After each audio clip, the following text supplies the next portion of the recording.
Hi everyone, welcome back to another episode of Lucha por Lucha. This is Mel Riojas and I'd love to welcome you to episode number 4. For this one, we made the drive out to Laredo, Texas, and we got to sit down with one of Alvaro's good friends, an entrepreneur, an avid lucha lover, a family man. He is the silver bullet, Rey Ace Chavarria. Everything I've known about Ace has been through Alvaro's stories. I've never really had the chance to really sit down and get to know him. This was really the first time, and it was really such a treat.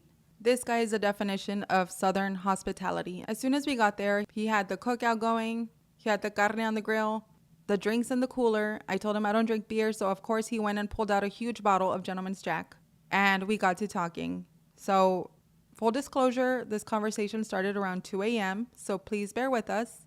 You know, sometimes that's when the best conversations happen. You will find out that this guy is a goldmine of stories and knowledge. So, hope you guys enjoy this conversation as much as we did. Who is Ace? Who is Ace? Who is Ace to Laredo? I'm not the gordi loca, that's for sure. Well, listen, earlier today, I messaged you and I asked you, I told you, I want to talk about you and how you were able to book these big names and what that meant for the Laredo wrestling scene. And you told me I didn't do anything for the wrestling scene. I don't think I did. But you did. I don't think that I did enough for the wrestling scene. I think I was selfish, and I wanted to create Ace, the brand. That wasn't visible back when then. you were doing LWA. That was not visible because you were giving so much to others. So maybe you should answer for him. Who is Ace? Yeah, I don't mind answering for him because to me, you were the first promoter to bring in outside talent in a big way. And I'm talking about Bushwhacker Luke. I'm talking about wrestlers like the Honky Tonk Man, even Jinder Mahal, even Ricky Starks. Ricky Starks. Like before Ricky Starks was who he is today, main eventing against CM Punk. That was my first meeting with Ricky Starks, was wrestling him. You booked me against Ricky Starks at the Armory. And I remember he told me, do not chop me because I have a show tomorrow. Mm-hmm. So I gave him 2 chops, but just soft ones, just because he said it. Pero he wasn't mad about it. Does he remember that when he sees you in AEW?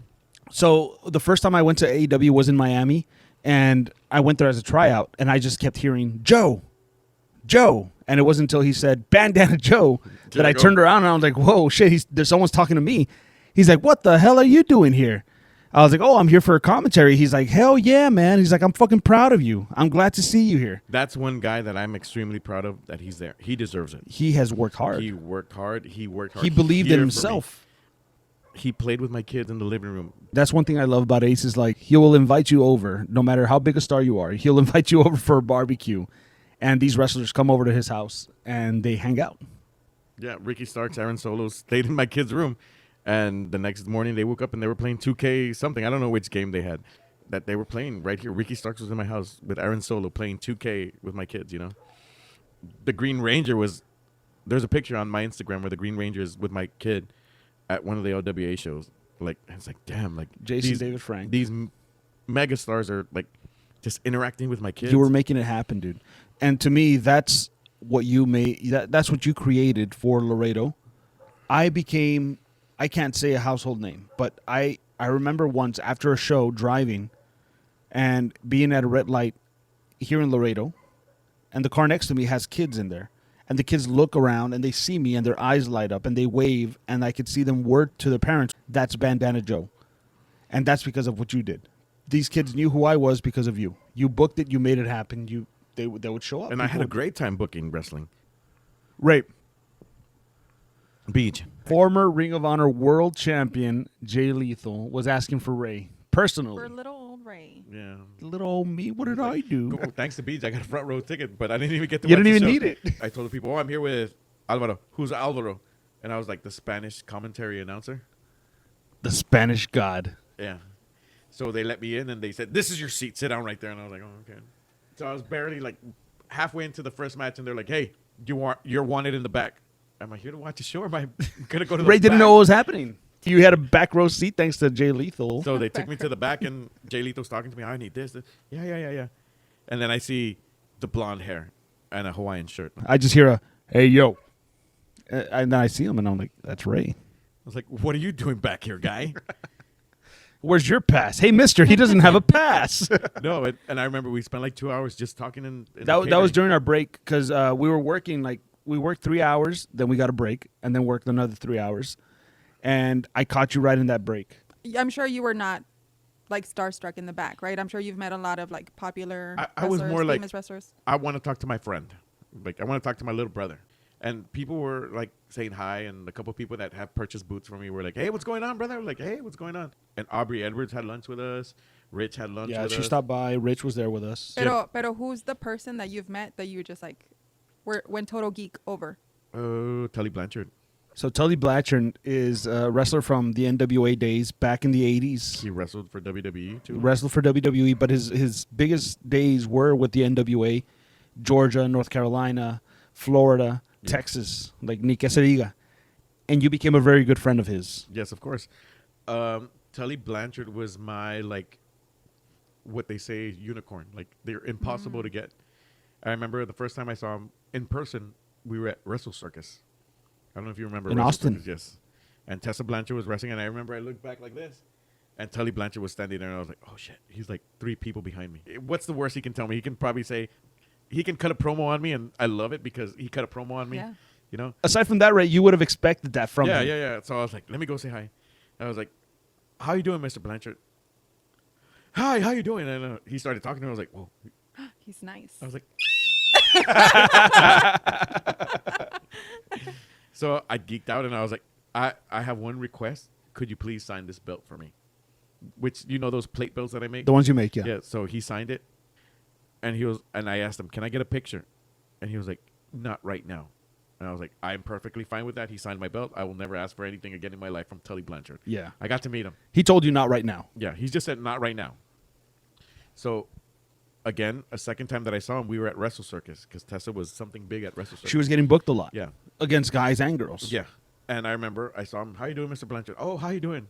And that was that. And I was like, I was intimidated because that was the one bad guy that you saw on TV. He would beat everybody up, and whatever he would say on his promos, he would do. So Ray was mentioning how there was a local store that had wrestling toys, and you could rent wrestling videos there, and they had the NWA stuff. The NWA was smaller than WWF. But I bigger grew than up what on it is now. WWF. Yes, bigger than what it was now. Pero at the time, Ray was a small kid, and those were the movies that were available to rent. That's what Tully Blanchard. That's what he was watching, and Tully Dusty Blanchard was Rhodes, on Ric there. Flair. Dusty Rhodes, the stuff that I didn't grow up on because I grew up on the mainstream WWF stuff. So who are your favorites growing up? The NWA, which is Ric Flair, Dusty Rhodes, Magnum TA, the Road Warriors, Tully Blanchard, Arn Anderson, type of thing. Would you say those are the workhorses of that era? Of course. Right? Of course, yeah. They were the wrestlers. They weren't entertainers. They were the actual wrestlers. So And then- WWF had the entertainers. Yes. In my opinion. Yes. No, I could no. be wrong. Everybody's I could be wrong, opinion, yeah. man. But when the second time I saw him, I was like, oh my God, like I can't ask him for a picture once he told me later on. So I just said hi. Then I started getting close to Tessa Blanchard. And then Tessa and Daga got together. And I knew Daga. You already had that link with Daga. You already had Yeah. the connection with him And before then- he met Tessa. Yeah. And then they were like, oh, we're going to get married. I was fortunate enough to get invited to their wedding. And, of course, Tully was there. And I was like, Tessa, before I die, I want to take a picture with your dad. Really? That's all you want? And I was like, I've always looked up to your dad. You don't know how much I've looked up to your father. Blah, blah, blah. She was like, Dad, come here. What happened? And she was like, take a picture with Ray. Like, he would kneel down to Tessa, you know, type of thing. Like, To her, it was no big deal to Yeah. ask her dad, hey, come here, take a picture yeah, with this guy. to me, it was like, oh my God, oh my God, oh my God, oh my God. Do the scream again.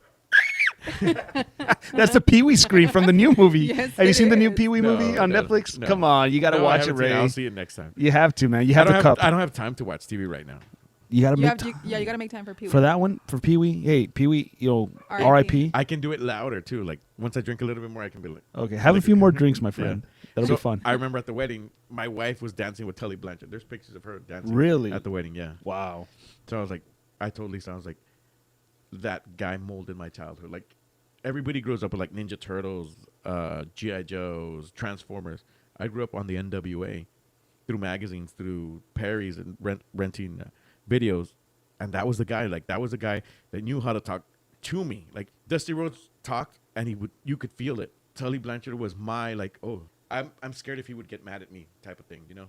And when I took that picture, I remember that was like, I've done it. Like, I've succeeded in my life that I can take a picture with the one guy that touched me through the TV, you know? Like, everybody has that one moment in time where they're like, oh, I want to do this in my life because I saw this person do it. That was my person. Tully Blanchard was my person. And then, like, I've had countless times that I've been able to hang out with him. Like, he wore Ace's boots on his final wrestling match. And I have those boots. On AEW TV. He told me, make me the boots and I'll give them right back to you. I gave him the boots. He wrestled them with him on TV and he gave them right back to me. They're in the garage right now. Brother, that he performed. He can still go if he wants course. to. If he wants to. I saw that match. He did that slingshot suplex and I was like, I was living it. Like, I was on the edge of my seat right here on the couch right here. I told all the kids, give me 10 minutes. Nobody say nothing. Go outside. Leave me alone for 10 minutes because I'm going to watch this. And when he did that slingshot suplex, I was like a child again. Like, that's wild because Tully was a bad guy. Tully was a heel's heel. I don't think he was ever a babyface. Never.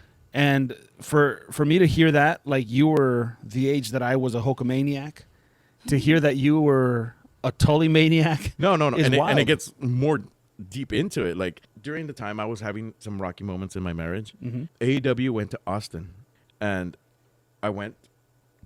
And my wife was pissed, and unfortunately, like, shit happens. I went to the AEW, and I came back, and I went to his house the next day to hang out with Tess and Daga, and I spoke to him. And he didn't speak to me as Tully Blanchard. He spoke to me as a pastor. Yeah. And he gave me words of wisdom, and it changed my life. If it's not for my wife, for my kids, you know? Because once I lose my kids, it's over. And he didn't have to, but he did. And you can tell the difference, man. When you're hearing somebody speak to you as the performer or as the character that you grew up watching, and then they speak to you from the heart, you can tell. Yeah, and it's like, why me? You know, that you get to that point and you're like, what did I do to deserve this? I've watched football games with him. I've sat down in his father's recliner.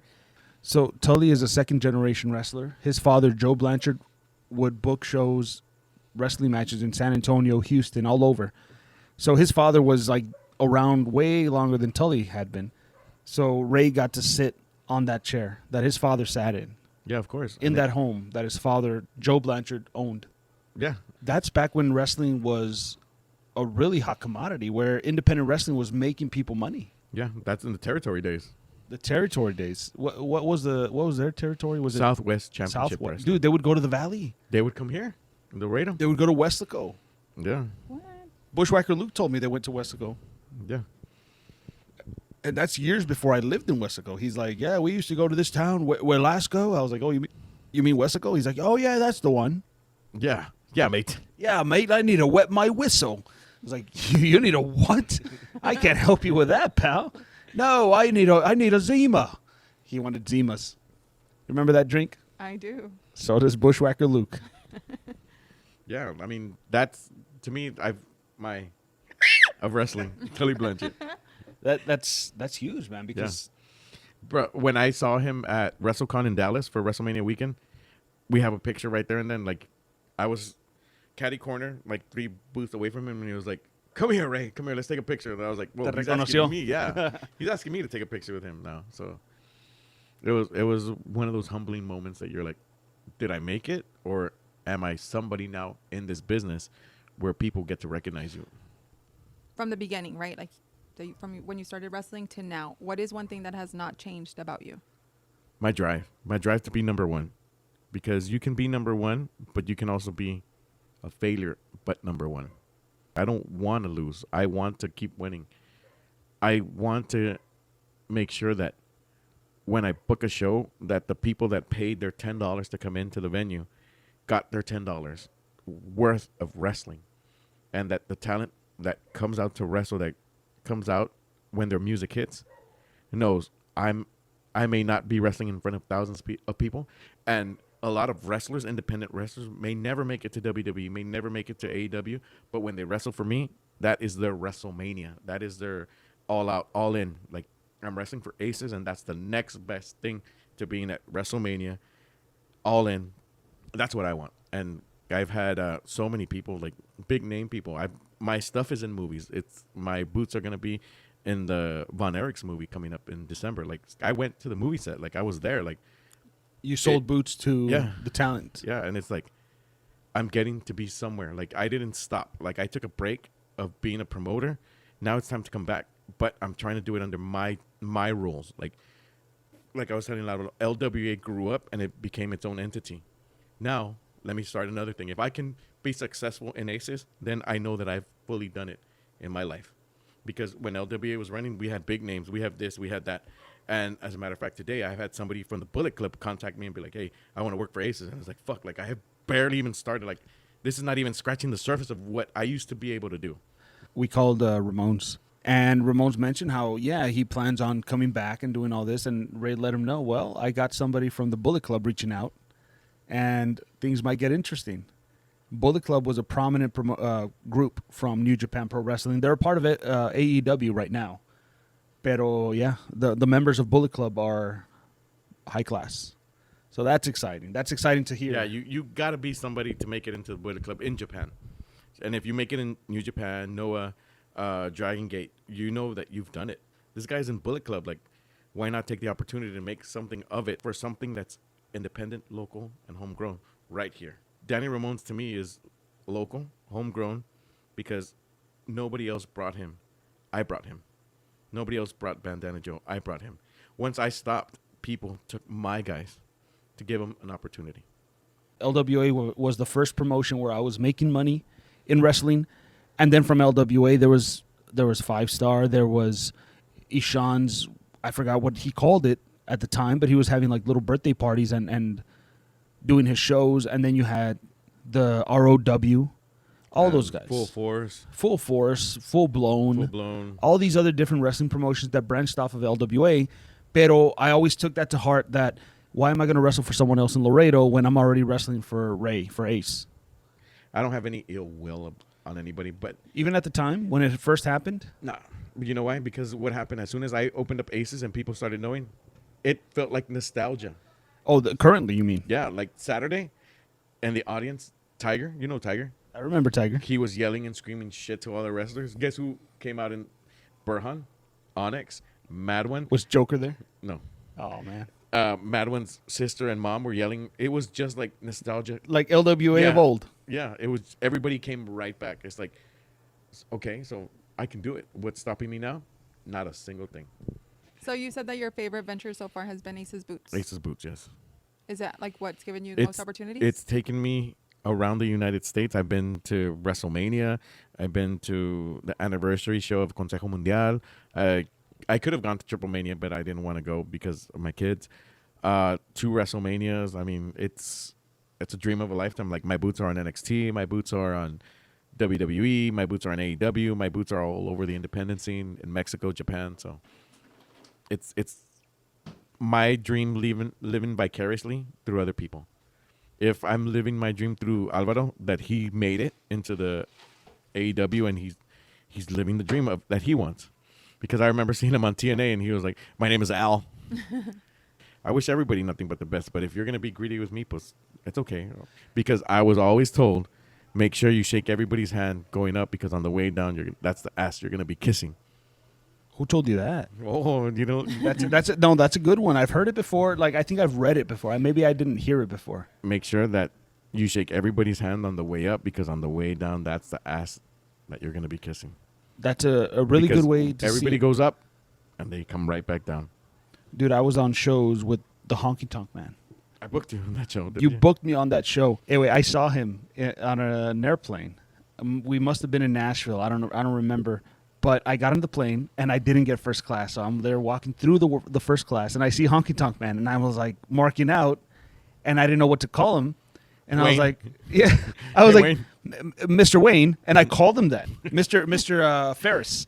Mr. Ferris, he looked up at me and I was like, big fan. And I shook his hand. He goes, thank you, son. And that was it. And I told Mel, I don't know why the hell I referred to him as Mr. Ferris when I've known him as Honky Tonk Man my entire life. Pero I do remember you booked him. We were on the same show. Class act with me. He was an asshole to Xander Daniels or Zanny Danches, whatever you booked him as. Zanny Danches. You created Zanny Danches. Hey, Zanny, if you're listening to this, give me a message. Like, I want you back. So Zanny Sanchez is Xander, whose real name is Danny Sanchez, and Ace just swapped the first letter was of the me. first That and was last name. Somebody did, and Ray really took over. He created Zanny Sanchez, and that was his gimmick. I brought him like 6 or 7 times down, and it was great. He didn't. Xander did not understand it. Living in but he's America. like, if you're booking me, I'm there. Coming out to Living in America. But honestly, like Ace has always been a good guy Did you to tell me. Mr. Ferris? Be like, hey, I was on the same show as you in Laredo. Mr. Ferris, you were mean to Zanny Sanchez, you son of a bitch. He's the honky tonk man. He just oh hey, thank you very much. And, No, like he was a good dude. I'm telling you, he was right next to me at WrestleCon, and he was talking to me the whole time. longest reigning Intercontinental Champion to this day. To this day. But Gunther is already close to catching up. Según que le falta como 20 days or something. Oh, he's almost there. He's By the almost time there. this- It airs. By the time this airs, Maybe he's in- Gunther has already surpassed the honky tonk man. But because of that booking, I recognize this man as more than just a performer.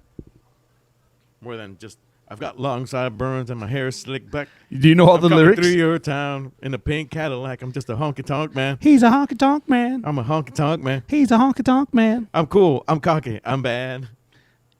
He's a honky tonk man. Sing it, babe. Like, I don't know it. I don't know what the heck you guys. can't you hear what I'm saying? I'm enjoying your little dance there. Well, no one can see it. There's a lot of hips shaking. I have a question though. Oh, Okay. Someone you would have liked to meet, but you didn't get to. Terry Funk. He was on my bucket list, not because of the style of wrestling he did in his later years, but because I remember in Japan, he got the microphone and he was just crying and sobbing and yelling, "Forever, forever, That's his most famous promo. forever." The crowd erupted when he kept saying forever.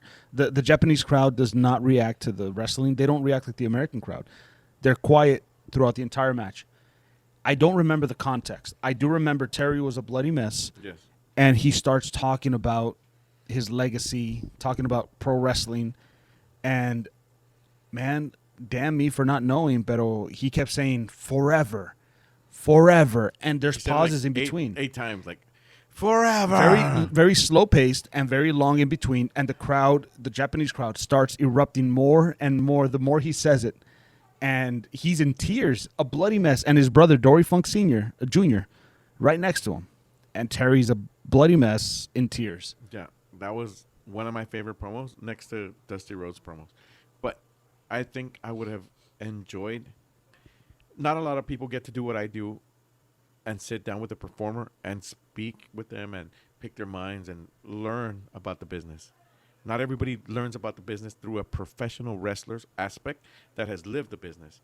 I've been fortunate enough to live that life and talk to professional wrestlers, talk to the people that have lived the ins and outs of professional wrestling and grasp on the actual concept of the business, because this is a business. You're my brother here, you're my friend there, and you're my business partner here. Either we make this successful or we're both going to lose. And I think that was the one guy that I never got to pick his brain. What do you think you would have liked to talk to him about? The longevity of his career. That's one thing I would have said. He started in the late 60s? Yeah. Oh wow. And went off into the mid 2000s. Yeah. Even 10 years ago, he had a match. Yeah. And again, it's to that point where I'm comfortable enough to meet these people and pick their brains, not just, hey, what's going on? At the end of the day, this is a business. We're either here to make money together or we're here to fuck each other over. Like, I'm not here to fuck anybody over. I'm here to make money because I like money. You like money. You like money. If we're not making money, then why the fuck are we in this business type of thing? I think that's what I admired most about you when I met you was your ability to look past issues. On my end, there is no heat with anybody unless you hurt my family. Once Yeah. you hurt my family, I will fuck you up like never before. That's why my family is not into the wrestling business yet. Yeah. That, like, I'm being serious. Like, you fuck with my family, then you and I have an issue. Yes. But if you and I can work together to make money, by all Regardless of the Yeah. issues. Business is means, business. business is business. It goes back to some people can't take being told what to do. Of course, I don't know all the answers, but I know some answers. I know the right people. I can go onto my phone and contact anybody on Impact, on WWE, and You got someone everywhere. yeah. And I'm not trying to say that because I'm on about it. Yeah, it's the truth. And you know, I've contacted you like, hey, what's going on? Like, hey, how you doing? Are you okay? Pero nunca me pides nada. No, I only asked you for an autograph figure once that they were selling at the merch table. I couldn't get it, pero yes. That's the one thing I've only asked you for. I only get it, but And it's he let true. you down. I Boom. did. Wah, wah, wah. I only asked you for what Kenny Omega figure that was being sold I couldn't. at the I merch couldn't table. do it. That's the only Why? thing. But it's okay. They didn't have it for me. They told me no. Aw. They're like, They you told can't me buy no. merchandise at the Like, shows. No, they're like the systems aren't up, and I was like, okay, I'll come back. Came back. They're like, not yet. Then I had to work. I have a question for you, Ray. A conversation that feels overdue in this industry. Everybody in South Texas putting all their egos aside and creating one fucking badass show. There's enough talent for it. Yes. Are you gonna put it together? I've done it before. Will you do it again? I was speaking to Alvaro. Who's we? I was talking to you. Let's make it happen. She wasn't Slamming here. the Sun 2. Let's call it lucha por lucha. Lucha por lucha. Presents Slam in the Sun 2. I mean, the wrestlers are Mel, willing Mel to wasn't work. here. Mel wasn't here for Slam in the Sun 1. Do you want to explain to her what? The concept was Wrestling Revolution versus LWA. Ooh. And it was the OGs versus the triple OGs. Half of the triple OGs from Laredo were married at the time and had girlfriends. So they're like, as soon as you wrestle, you better come home. Yeah. So I was like, it was hard enough as a promoter to get guys to the valley. For this big show. 3 hours that way and then 3 hours back. So that's 6 hours out of your day. And then I remember we get there and my guys are like, hey, bro, like, it's go time. Let's go. Because I always had them, 7 o'clock, it's go time. Wrestle. None Get of this out. lucha time. Like, it's 7 o'clock, it's go time. They wrestle. Oh, can we go home? Like, I don't think we have to tear anything down. There wasn't anything explained. So, and I was like, go ahead. Like, I stayed, and I went to dinner at Mary and Grandma's Grandma's. house. Everybody got mad from the WR side because we didn't stay for something. So You weren't Yeah. paying your dues? they weren't paying their dues. According to WR, they didn't live up to their We side didn't of stay the for agreement. a battle royal. Yeah, there was a battle royal that they wanted to include them in, but I don't remember the specifics. Like, did they tell them before? Was it like as soon as they got there, you So- told them? My deal was always with him. yeah, with I the was the beach. middleman, So- and maybe I. So I bottom didn't- line is we need to make it happen again. One more time. part 2, In Two. Laredo, And though. do it right. In And Laredo. maybe spend the night? and do it in Laredo. And I already told Beach, his team versus my team. Danny Ramones is on my team. JC Valentine is on my team. No, too. you need to get Laredo, guys. We have the RGB. You got 5, I got 5. Thanks, No, babe. no, you do Danny Laredo. Ramones is a Laredo guy. Listen, there was a moment Hey, though. Stay out of our territory. Hey, are you gonna pay him? No. Listen, there was a time that we ran a conjoint show. Ray, man, again, I owe a lot to Ray. I got the connection. I got us to get paid, and Ray provided the ring and the wrestlers. And he told me, book it the way you want, but these are the fees. These are what the numbers we're trying to put together.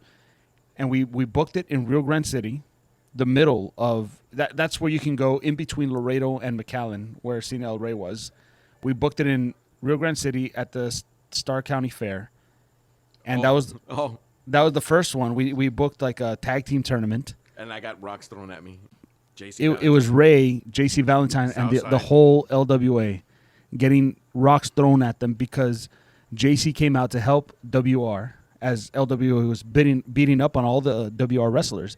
JC came out to help us, but then didn't hit a single guy from LWA, ripped open his WR shirt to reveal LWA, and the fans were livid to the point that they were throwing rocks at I them. haven't seen that happen since. Never. Hasn't happened since. We've always heard stories of You got riots, stoned and like in the Bible? they did. People were trying to stone everyone They but were us. throwing rocks into the locker room. They were throwing everything. We had no microphone. We had a megaphone. And JC was talking smack on there. Ace was there telling them, this is our guy. And that was a lot of heat that you guys generated. Yeah, that was real heat. That was the type of heat that you wanted at the time. And I remember coming up with the idea and thinking, this is going to be gold. we did not think that rocks would be thrown, but that's what happened. We did what we wanted. We got what we wanted out of that audience. You got rocked. And then for 2 years, we got, LWA at least got the call from. LWA kept getting called for the Star County after that. They weren't calling WR. They weren't calling Willie or Dante or anybody in McAllen or in the Valley. They were calling LWA, and Ray would reach out to me and tell me, "Hey, what about this year?" Sometimes it was a yes, sometimes it was a no. If they were to make a movie about your life, who would play you? The Rock.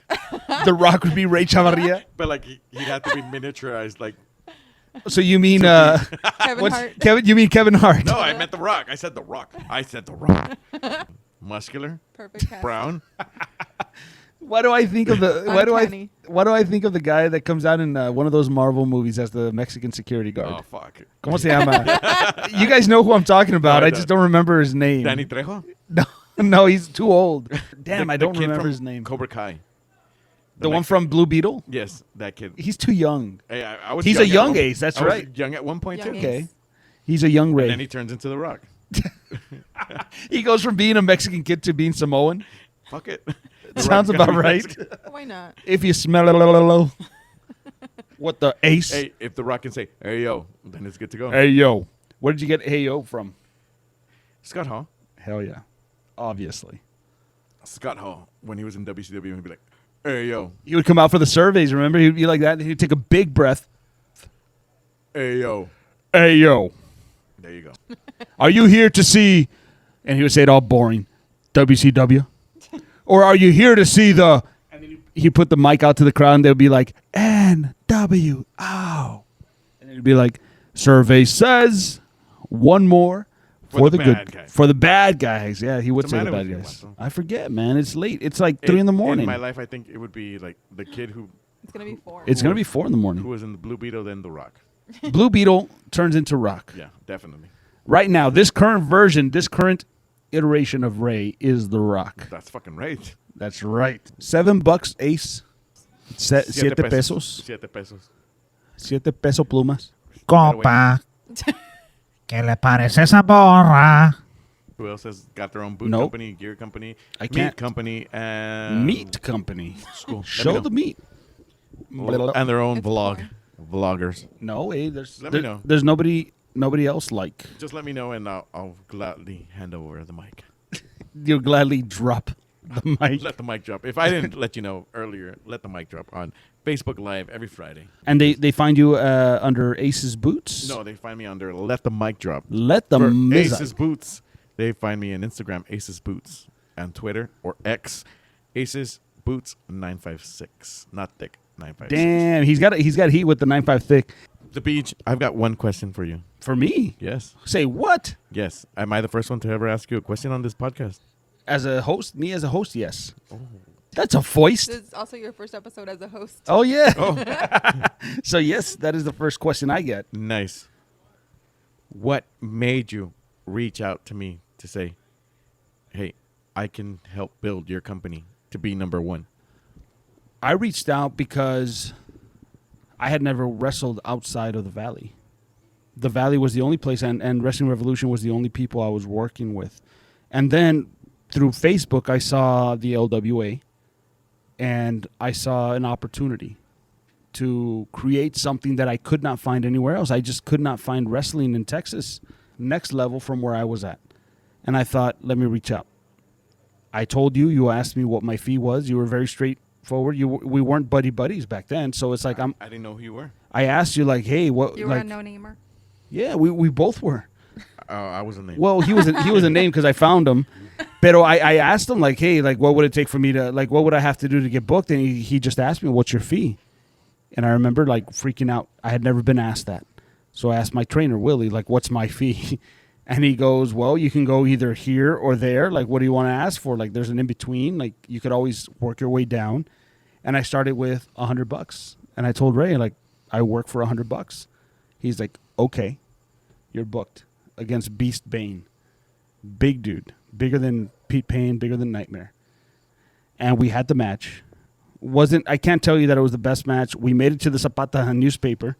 But Ray was telling me that was the first show that his dad went to see him put on a show and perform and everything.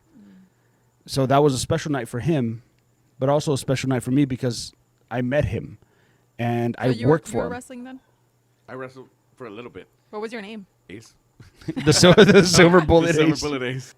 No, like honestly, like I reached out because that was the next level. And after you paid me the $100 and I took photos with you shaking your hand and everything, I was a Grand Warrior at the time with Wrestling Revolution. We took a photo with me holding the belt and everything. And I remember telling you, hey, man, you don't have to pay me this all the time. Biggest mistake of my life. I know. Still got paid every time you came. I did. Like, after that, I still got paid every single time. But that Nunca was on faltó. you. But yeah, no, that was on me. I didn't know any better. I was just so happy with the way that he treated me. He fed me, and he paid me, and he got me a gave good you match. McGangbang.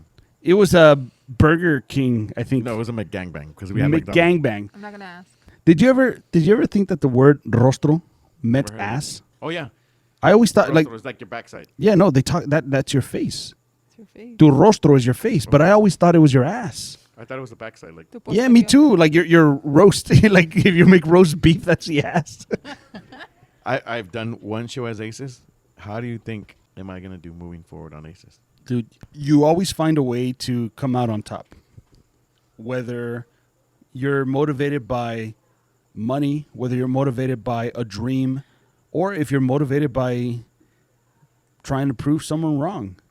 You're a highly motivated person. That's the best one. The last one, trying to prove somebody wrong. You're always trying to prove someone wrong. And if like that's the thing, nobody can bet against you because I will. you will always Fight to the death. blow them out of the water. Are you petty? No. Yes, petty, Fuck but petty. He is petty, but in a way where he will be subtle about it and be like, "Listen, I didn't just do this for you. I also like this. Also helped me out." Like in a mature way? Yes, like he doesn't go in there petty as in without thinking. No, he thinks things through. It's calculated. I've Calculated. never thought about anything in my life. I doubt that. I don't know, man, because you say that. However, a lot of the decisions you make are always good decisions. It was the luck of the draw. You're Irish, aren't you? Yes. You're the luck of the Irish. You know, I'm part Irish. Really? No lie. What percent? Like 3%. Point the body part that's Irish. My hair. Oh, I was like over here, like looking over the bar. I'm not lying. Well, I mean, I've seen one of your kids is güerito, like white skinned. That has nothing to He do looks with it. he looks scared. I've just been kissed by the sun a lot. Mwah. Your favorite risk that you've taken that has paid off? I like that question. Do you want the long version or the short version? Give us the long Always version. the long. Okay. You might want to go get refill her drink because What are you it's a having, good pal? one. A double whiskey. All right, are you ready? Mm-hmm. My number one risk that I have ever taken. That paid off. That's a little bit. You need to put another shot. Oh, no, that's enough. Back in 2019 was the last time that you wrestled for me. Give or take, yeah? Because you didn't wrestle for me the last LWA show when Ultimo Guerrero was here. No, I wish, dude. Oh man, I wanted to wrestle. Okay, so Ultimo. 2019 I because that wrestled was Suaze March. So or Jolly. 2019 was maybe the last time you wrestled for me. Correct? Either Jolly or Suaze, yes. Okay. Let's just say 2019. Because that's after I met her. 2019. Yeah. 2019 was the last time you wrestled for me. So, 2020, March 2020 hit, and we had to close everything because of the vid. And I didn't have wrestling anymore. I didn't know what I was going to do because 90% of my income was professional wrestling. 90%? 90%, brother. You had and still have a legit job. Yeah, but that goes to my wife. Like, that money goes to the house. Like, none of that. I don't see none of my... That's family money. Yeah, brother. You were making a good income through wrestling. Yes. And then I didn't know what else to do. I was like, what is next? Oh, shit. I can't be living off of my wife. I can't be living off of my money because she's used to having that income. I can't just take it away from her. What am I going to do next? And that shit hits hard when you don't know where your next meal is going to come from. When you're like, fuck, I've provided so long so we can have this. And then what's next? I can't live like a king anymore. Fuck. I've got family in Mexico. Like, the Chavarrias. So I was like, what are we going to do? Like, what is it that you can do that I can do that we can create an income for us to survive? Because if we don't survive, we are done. Like, it wasn't just hitting me hard. It was hitting everybody in the fucking gut. And my uncle was a shoemaker. He would make shoes, repair shoes. And I said, what will it take to make a pair of wrestling boots? Because I know about 6,000 professional wrestlers. No way. And he was like, he said, I've never made a professional wrestling boot. And I go, professional wrestling boots cost over $250 a pair. Let's make one. Where are we going to get the molds? We need a mold. Fuck. I've got maybe $300 in the bank. We're going to take a risk. Fuck it. I bought a pair of boots online, pro wrestling boots. I got it. I took it to my uncle, and I told him, this is what it is. Can you do this? Okay. We took it apart. We tore that son of a bitch apart. We put it together. It looked exactly the same. Let's do it one more time. Took it apart. Took us 2 days. Put it back together another 2 days. I think we have now found what will save us for the rest of our lives.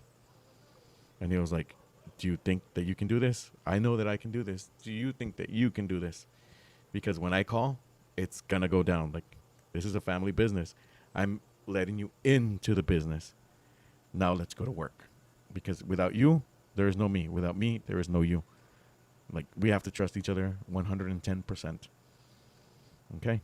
So, one more time, we took that boot apart. We put it together. And from then on, we created Aces Boots. And from then on, we've been unstoppable. We're the only pro wrestling boot that provides 1 year warranty. We're the only pro wrestling boot. If it doesn't fit, we'll fix it. If it breaks, if it rips, if it tears, we will fix it.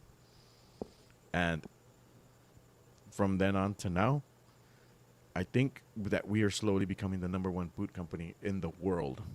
Wow. And I believe that. Now, Ray, I don't know, I haven't listened to a lot of Let the Mic Drop. I don't know if this has been out there. This is the first time that I hear that story, and it brings a lot of joy to my heart to hear that I never knew where these boots were coming from. I knew you had a plug in Mexico. This is all my family, brother. But It was out of desperation. Either we sink or we swim. And we're swimming. Like, everything you see from the front gate to the back gate has been through professional wrestling. That's a $7 story for sure. It makes me so happy. It makes me so happy to hear that has been kept in the family. And it makes me really happy to hear that you were so hands-on. You were so hands-on on the creation of Aces Boots with your uncle. Like, it brings a lot of joy to my heart, man. Like, it makes me happy to hear that. Like, you never put that out there, did you? No, because I don't see it as the world needs to know. Like, we're giving you a product that's guaranteed. Nobody else does that. It was hard. Like, when COVID hit, it hit us hard because a lot of the means were like professional wrestling shows, merchandise, and from March 2020, all that stopped.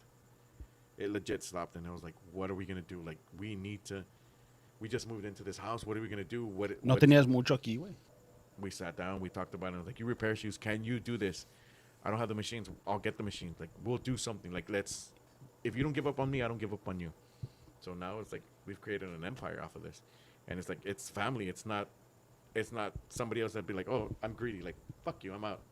Like, this is my family. Like, slowly but surely, like, you've seen the scars. Like, I'm missing a centimeter off my finger. Yeah. Type of thing. Like, it is hard work, and it's stuff that we learn as we go, but you're getting something that will last a lifetime. If it doesn't last a lifetime, within that 1 year, hey, you can send it back and we'll fucking fix it. Like, we're the only ones.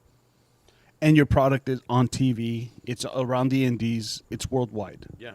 And it's like, again, it's not me trying to say we're the best product out there, but we're going to take care of the independent wrestler, the professional wrestler, because not everybody's going to take care of. I've been on that side where you're spending so much money on your gear, your look, and then an incident happens and you rip something and you're like, that's it, it's over. I got to go spend X amount of dollars to get this done. But with us, like, you have a warranty that'll take care of you for 1 year. But we're so much of an affordable product that, okay, I want this. And in 6 months, you come back and you say, I want this. I don't want this. And I've got so many return customers that it's crazy. Like, everybody's happy.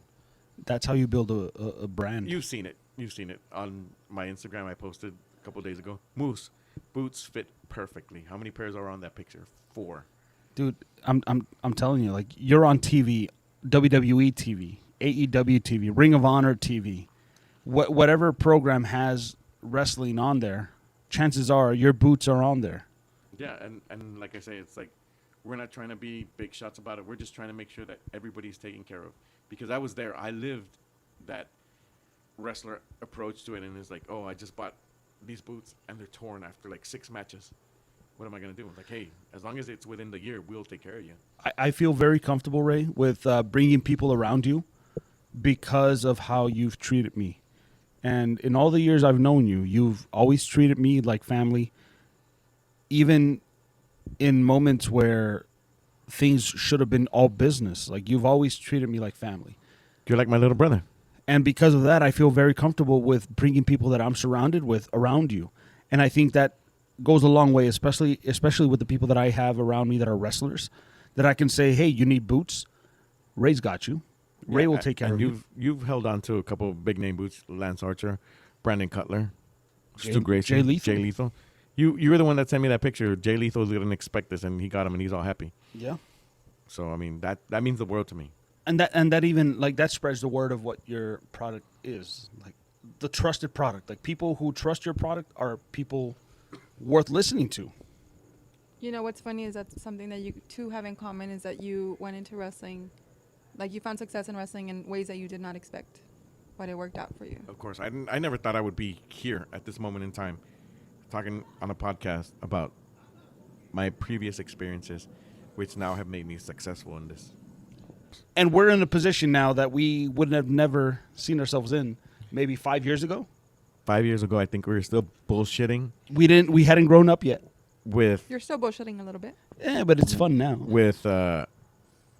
maybe like my little girl's 5, so maybe like 7 years ago, we were bullshitting, drinking it up, living life up to the fullest with no rhyme or reason. No view as to what's coming next. Yeah. But now, it's like, hey, we did it. With Mel here, I think we've been able to get past the surface that is Ace and get to know Ray a little more. And I appreciate that, because that was one thing that she was afraid of, is like, because we He looks mean. No, we deal with men. We deal with men that, and typically men are not very vulnerable. Men don't talk about their feelings or put other people over. And her concern was, like, with these men that we're dealing with that she doesn't know. She says, like, I'm afraid that we may not get past just the surface. And I think with you, we were able to get past a little more than just the surface. Oh, yeah. And you're not very open. You're not very vulnerable yourself. Nobody's ever said, hey, I've got an hour talk type of thing, you know? And honestly, like, I know you beyond Ace. I know you beyond all this. So to me, it's like, I know who I'm talking to. Like, I know that this person that I'm going to talk to tonight has a lot to offer. And I think that we were able to get into that. We didn't get all of it, but I know that we can eventually. I'm glad, like, you're doing your thing. I'm glad you and Mel did Lucha por Lucha. I mean, one day, like, everybody will look back and be like, hey, my dad did that. My mom did that. And that will open the future for somebody. The dream is always, as a wrestler, to find someone that can fall in love with wrestling as much as you're in love with it. And, okay, you're an example, because you're not the only person that sells merch in your family. You don't come alone. No, you bring Lisa with you, yeah, and she's just into it as much as you are, as far as let's sell this merch, let's make this money. That's how I see my relationship with Mel, with Lucha por Lucha. And that's like great. Mel You have a spouse that supports you, and she goes with you. She travels with you. She does it deals without with the me. boys. The last episode we aired was mine, and at the end of that episode, I tell the boys, my greatest contribution to wrestling is my wife and my sister-in-law. You're welcome, because you get some eye candy and you get some beauty with this ugliness that is pro wrestling sometimes. Which is pro wrestling isn't ugly. It can be, yes, but and I'm over here saying, like, hey, here's my wife. Talk to her. She's going to talk about you on the fucking show. Make it happen. Be interesting to her. Enjoy. And Ray, honestly, I would have never imagined you and I sitting here. Again, I have 1,000 stories to tell you. We haven't even, like I said, we've never talked about Dino, the referee that passed away from LWA. Great ref. And I mean, there's so many stories. We haven't talked about, like, what about when you were invited to be part of the NWA? Bruce Starp reached out and he was charging an X amount of dollars to be part of them. I didn't think that was the time and the place for me at the time. No, you were smart in saying no. I thought you were crazy. I thought, like, why would you not fucking say yes and join and be part of this National Wrestling Alliance? I just honestly didn't think it was right for me at the time. You didn't lose out on anything, man, because you said no, and here you are today. What started Ace's Dungeon, and like what do you want to do with that? Because you started off as this is a school, and now it's like, oh, now we have shows too. This was Aces Pro Wrestling Institute, but we started it as Daga, George Wolf, and myself as a team.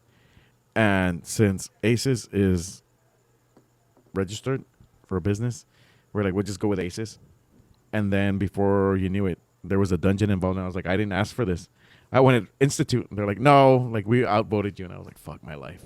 That was both George and Daga. Yeah, They outvoted you. They outvoted me for dungeon instead of but Institute. that's like the heart one. The hard dungeon. Yeah, and I was like, this sucks. I think it's cool. So do It's I. different. Like, Yeah, what it's sucks different. about it? Because I didn't choose it. Oh, okay. So it pica porque no fuiste tú. Yeah, I wanted Aces Pro Wrestling Institute. Yo no quería. Pinches güeyes, culeros. But then when I read the newspaper, I was driving to San Antonio that day for a show, and I was like, what the fuck is this? Pro Wrestling Dungeon? I didn't ask for that. And my wife was like, we voted. Remember? And I was like, Your wife voted against you. yeah. And I was like, you were there? Yes. And I was like, fuck. I wanted Pro Wrestling Institute. I wanted something in Spanish too, like to get all the Mexican people to come join us. Because that's I what's wanted around La here. Maquiladora. Órale. And I got- Aces Maquiladora. And then, nope, X'd out. I didn't get that either. I think that's really cool, though, because that shows the passion that your partners have. And by partners, I mean both your wife and your wrestling partners. They voted against you. You know, like... I can't say anything because my wife will kick my ass. But at the same time, you got to admit, that sounds a little cool. No. You never thought that? Like, you didn't think, oh, that's a little cool. I wanted either Aces Pro Wrestling Institute or La Maquiladora. Okay, because now I'm thinking about the way that you think. I want to know which Ninja Turtle would you be? Okay. Donatello. Dude, that's my favorite. That's my favorite. Okay, but that's who you want to be. Yeah, that's But not me. is he Donatello, in your opinion? Is Ace Donatello? Ace is not a Donatello. I think Ace would be more along the lines of a Raphael and closer to a Leonardo. I'm thinking Leonardo. Leonardo and Raphael. I'm a Donatello. I feel like I'm more of a Raphael, but I wish I was a Donatello. Dude, we are not techies. We are not fucking... What do you mean? I run and let the mic drop by myself. I crop, edit everything. Ray, you have people doing things for you. You're a magic man. You're almost a Splinter, making people do things for you. No. Hey, flip twice, Dan. Oh yeah, I'm right here, but I'm over there now. All right, pal. All right, pal. No. I edit, record, let the mic drop by myself. Damn. Like I said, you take everything that everybody showed you and you make yourself number one. Make yourself valuable. Yeah. If you don't do that in life, then what the fuck are you here for?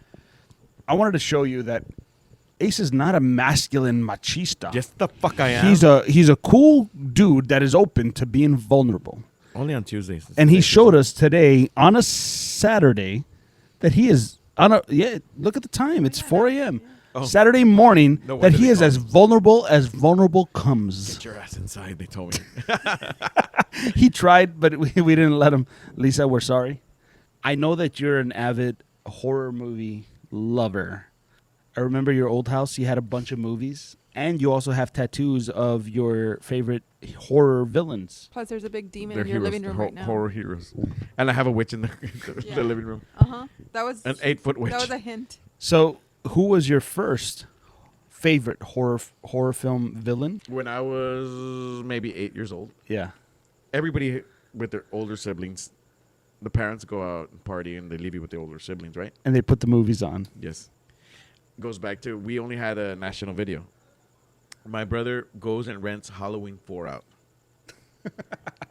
And we had a screen door where you can see only the screen area, and then the bottom was like rails, wooden screen door. You ever had that? Yeah, yeah. The whole house was made out of wood on stilts.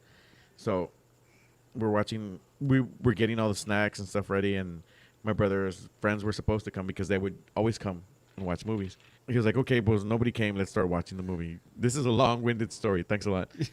So the movie starts, and Michael Myers comes out, and I'm like, Was that your first time watching Yes. Michael Myers? I was like, oh, my God, this guy is for real. He's going to come get me. And all of a sudden, I hear my brother's name. I'm Reynaldo. He's Raimundo. So I hear my brother's name being called outside. Mundo! Who was it? It was one of his friends. And he was like, ¿Qué onda? Kyle, whatever, because we're from the hood. We're from 3 Points. So Kylie. he was like, Kyle. So my brother walks outside and the door slams. He paused the movie. Little did I fucking know he took the remote. Yeah. So I was like, okay, awkward. So I started getting freaked out. I put my legs in a cross and hunched them up on the couch because Michael Myers was under the couch and he could get me.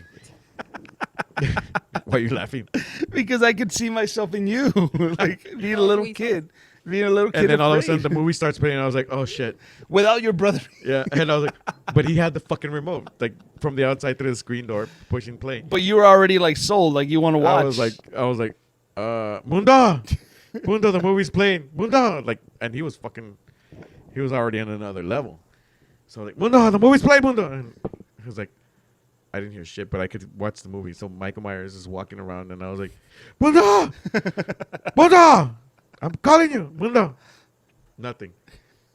All this time, his friend hunches under the screen door where I couldn't see him, but I could only see through the, like, you know how the screen doors, like you can see through the window portion. Yeah. And then in the back, I hear the back door opening and go, Oh no. Mundo! Somebody's in the backyard. And I'm sitting on the couch because I'm scared that something's going to grab me from under the couch. And I hear it again. From the backyard. Mundo, there's somebody in the back door. Nothing. Before I know it, Michael Myers is in my house. Oh my God. He walks in through the back door where I hear and just stands there looking at me. First thing I do, I run to the fucking front door and I start pushing it. And I can't open it because my brother's friend is like this, Holding under on. where I can't see. So I couldn't open the door. So I was like, Shut up. God damn. So he dude. takes like 3 steps into the dining room. And I was like, oh shit. Did you think you were gonna die? Yes. I thought Michael Myers came out of the TV and he's in my house. Was he as tall as the real one? Yes. My brother was 17 years older than me.